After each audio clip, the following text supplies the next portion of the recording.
कल्पना कीजिए आप देश की शिक्षा व्यवस्था और युवाओं के भविष्य के लिए एक शांतिपूर्ण आंदोलन कर रहे हैं। आप हिंसा नहीं करते हैं, आप किसी को नुकसान नहीं पहुंचाते हैं, बस आप खाना छोड़ देते हैं। पूरे 21 दिन से 58 साल के सोनम वांगचुक जंतर मंतर पर बिना कुछ खाए बैठे हैं। उनका शरीर कमजोर हो रहा था लेकिन इरादे नहीं। फिर अचानक शनिवार की सुबह दिल्ली पुलिस आती है और उन्हें जबरन उठाकर अस्पताल ले जाती है। उनके साथियों का आरोप है कि पुलिस ने उन्हें गालियां दी और घसीट कर ले गए। अस्पताल में उनकी पत्नी गीतांजलि आंगवो ने साफ कह दिया है कि हमारी सहमति के बिना उन्हें ना तो जबरन मुंह से कुछ खिलाया जाए। आज हम बात करेंगे आपके अधिकारों की। क्या एक लोकतांत्रिक देश में अपनी बात मनवाने के लिए भूखे रहना कोई अपराध है? क्या पुलिस या सरकार अपनी मर्जी के बिना आपको जबरन खाना खिला सकती है? और 21 दिन बाद खाना खाए एक इंसान के शरीर के अंदर क्या क्या टूट रहा होता है। सबसे पहले बात करते हैं कानून की। क्या भूख हड़ताल करना गैर कानूनी है? इसका जवाब है नहीं।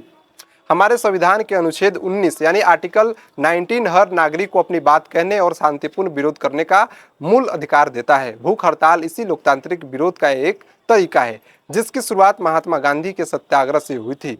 सरकार सिर्फ इस बात पर आपको गिरफ्तार नहीं कर सकती कि आप सरकार की आलोचना कर रहे हैं या अपनी मांग रख रहे हैं, लेकिन कहानी में एक पेच है। संविधान का ही अनुच्छेद 21 यानी आर्टिकल 21 हमें जीवन का अधिकार देता है। इसका मतलब है कि सरकार की यह जिम्मेदारी है कि वह हर एक नागरिक की वो जान बचाए। यहीं से टकराव शुरू होता है।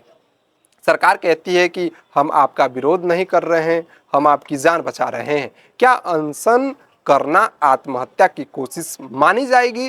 पुराने कानूनों यानी आईपीसी की धारा 309 के तहत आत्महत्या का प्रयास अपराध था। आपको याद होगा कि मणिपुर की इरोम चानू शर्मिला जो 16 साल तक भूख हड़ताल पर रही, उन्हें अनशन के तीसरे दिन ही आत्महत्या के प्रयासों में गिरफ्तार कर लिया गया। लेकिन आज के समय में कानून बदल चुके हैं। नए भारतीय न्याय संहिता और मानसिक स्वास्थ्य देखभाल अधिनियम के आने के बाद और 2021 में मद्रास हाई कोर्ट के एक अहम फैसले के बाद यह साफ हो गया है कि भूख हड़ताल को सीधे तौर पर एक आत्महत्या की कोशिश नहीं माना जा सकता। यह राजनीतिक और सामाजिक विरोध का एक माध्यम है। सुप्रीम कोर्ट के वकील भी मानते हैं कि सोनम वांगचुक पर आत्महत्या की कोशिश का कोई केस नहीं बनेगा। दिल्ली हाई कोर्ट ने भी सिर्फ इतना कहा कि डॉक्टरों से उनकी नियमित जांच कराई जाए और जान बचाने के लिए जो भी कदम है उठाए जाए। तो क्या सरकार सोनम वांगचुक को जबरदस्ती खाना खिला सकती है? यह एक बहुत बड़ा और नैतिक कानूनी सवाल है। संविधान के भारतीय संविधान के मुताबिक कोई भी सक्षम और वयस्क व्यक्ति अपना इलाज स्वयं करने या मना करने का फैसला वो खुद ले सकता है। जब तक इंसान होश में है उसकी मर्जी के बिना डॉक्टर उसका इलाज नहीं कर सकते हैं। सुप्रीम कोर्ट ने 2024 में किसान नेता जगजीत सिंह डल्लेवाला के मामले में बिल्कुल साफ शब्दों में कहा था, किसी भी प्रदर्शनकारी को अनशन तोड़ने के लिए जब तक मजबूर नहीं किया जा सकता, जब तक वो उसकी जिंदगी बचाने के लिए एक कदम आखिरी और जरूरी रास्ता वो ना हो। अंतर्राष्ट्रीय स्तर पर भी नियम कड़े हैं। 1991 में वर्ल्ड मेडिकल एसोसिएशन की माल्टा घोषणा जिसको माल्टा डिक्लेरेशन हुई थी, इसके मुताबिक अगर कोई व्यक्ति दिमागी रूप से ठीक है और होश में है तो उसके मर्जी के बिना जबरन खाना खिलाना अमानवीय और अपमानजनक है। चिकित्सा का इस्तेमाल किसी को राजनीतिक आवाज दबाने के लिए नहीं किया जा सकता। यानी जब तक सोनम वांगचुक की जान का कोई बहुत बड़ा और तत्काल खतरा नहीं होता या वो कोमा जैसी स्थिति में नहीं जाते, तब तक जबरन इलाज करवाना एक बहुत बड़ा ही विवादित कदम होगा। अब आते हैं उस विज्ञान पर जो इस वक्त सोनम वांगचुक के शरीर के भीतर घट रहा है। 21 दिन तक बिना भोजन के रहना कोई मामूली बात नहीं होता है। यहाँ तो लोग एक दिन में तड़पने लगते हैं। डेटा के मुताबिक अनशन शुरू करने से पहले वांगचुक का वजन 65.9 किलो था। 18 जुलाई तक यह घटकर 56.4 किलो रह गया। यानी उनका वजन 15% वजन है वो गिर चुका है। उनका ब्लड प्रेशर और शुगर लेवल दोनों सामान्य से भी नीचे हैं। रिसर्च बताती है कि अगर किसी स्वस्थ इंसान का वजन 18% से 20% तक गिर जाए तो भूखमरी से जान जाने का खतरा जो है पैदा हो जाता है।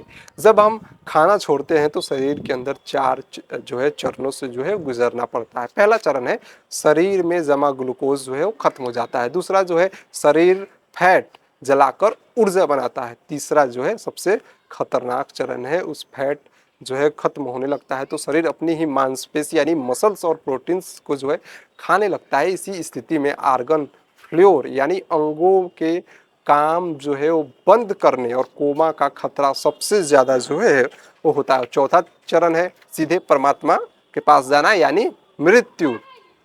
अस्पताल के डॉक्टरों का कहना है कि उपवास और डिहाइड्रेशन के चलते वो कमज़ोर जरूर हैं लेकिन फिलहाल स्थिति स्थिर है। हालांकि 59 साल की उम्र में देखते हुए उन्हें हर पल जो है मेडिकल निगरानी की जो है वो सख्त ज़रूरत है। इस पूरे घटनाक्रम के बाद अब सवाल उठता है कि आगे क्या होगा। यहाँ से 3 मुख्य सिनेरियो बनते हैं जो दिख रहे हैं या जो एनालिसिस्ट हैं वो बता रहे हैं। पहला जो है वो है कि अस्पताल में ही अनशन जारी रहेगा। सोनम वांगचुक अस्पताल के बिस्तर से ही अपना विरोध जो है वो जारी रख सकते हैं। इतिहास में कई ऐसे उदाहरण भी हैं जब ड्रिप लगे होने के बावजूद लोगों ने अपना खाने से जो है इनकार कर दिया और अनशन जो है वो जारी रखा। दूसरी सिनेरियो की बात कर लेते हैं। आंदोलन और बड़ा रूप जो है वो और ले सकता है। इधर जो है दीपक जो है उन्होंने कह दिया है कि मैं भी जो है आज से अनशन पर बैठ रहा हूं। उनके समर्थकों का कहना है कि वांगचुक को उठा ले जाने से यह आंदोलन खत्म नहीं होगा। कॉकरोच पार्टी और ऑल इंडिया स्टूडेंट्स एसोसिएशन यानी AISA के कई छात्र पहले से ही अनशन पर है। सोनम वांगचुक की पत्नी गीतांजलि ने साफ कर दिया है कि अगर सोनम वांगचुक जो है वो नहीं आ पाए तो 20 जुलाई को संसद मार्च का नेतृत्व जो है वो खुद करेंगी। कुछ कार्यकर्ताओं का मानना है कि इस कार्रवाई से जो है युवाओं का गुस्सा और भड़केगा। तीसरा सिनेरियो समझते हैं जंतर मंतर को खाली कराया जाना। नई दिल्ली के डीसीपी जो है उन्होंने पहले ही प्रदर्शनकारियों से जो है जगह खाली करने की अपील कर दी है। अगर पुलिस सख्ती दिखाती है तो बचे हुए प्रदर्शनकारी को भी जो है वहां से हटाया जा सकता है। फिर से जो है हंगामा हो सकता है। एक नए राजनीतिक विवाद जो है वहां से भी जो है जन्म ले सकता है। एक मजबूत लोकतंत्र की पहचान इसी बात से होती है कि वहां विरोध की आवाज़ों को कैसे सुना जाता है। सरकार के पास कानूनी व्यवस्था बनाए रखने की जिम्मेदारी है लेकिन संवाद और संवेदनशीलता ही ऐसे मुद्दों का असली हल है। सोनम वांगचुक की मांग शिक्षा और युवा भविष्य से जुड़ी है। ऐसे में इलाज की आड़ में किसी विरोध को खत्म करने की कोशिश न केवल कानूनी तौर पर गलत होगी बल्कि नैतिक तौर पर भी सवाल खड़े करेगी। प्रदर्शन का अधिकार और जीवन का अधिकार दोनों का सम्मान होना चाहिए। उम्मीद है कि जल्द ही संवाद का रास्ता खुलेगा और कोई किसी की भी जो है जान और किसी की भी जो है जान नहीं जाएगी। खैर देखना होगा आगे क्या होता है। आपकी क्या राय है, आप क्या सोचते हैं, कमेंट बॉक्स में बताइएगा जरूर। बहुत बहुत धन्यवाद।